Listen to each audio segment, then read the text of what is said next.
fața arsă de soare pe care o curs lăcrămioare. Vin măicuța de departe să-ți șterg lacrimile toate. Să uiți, mama, de optat, măi, că prea mult m-ai așteptat, măi.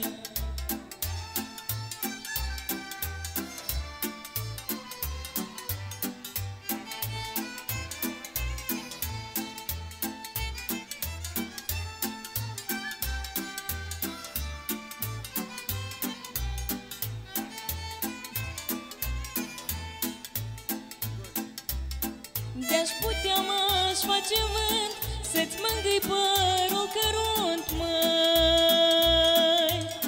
Toate florile din lume le-aș pune în a ta mână.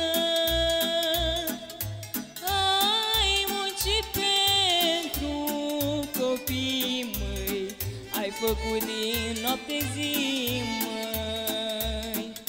Și m-ai învățat de bine, Domnul să-ți dea zile bune.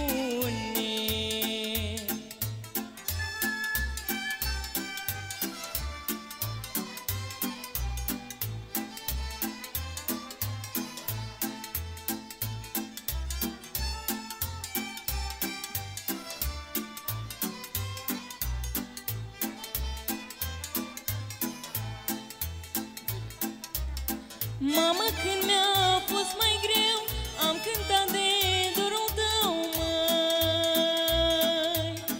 Am cântat la lumea întreagă dorul tău, măicuță dragă.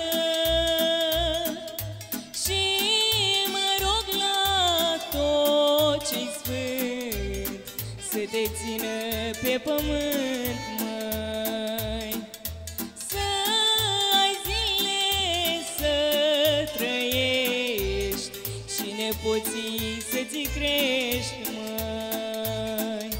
Și mă rog la tot ce-i sfânt să te țină pe pământ, măi.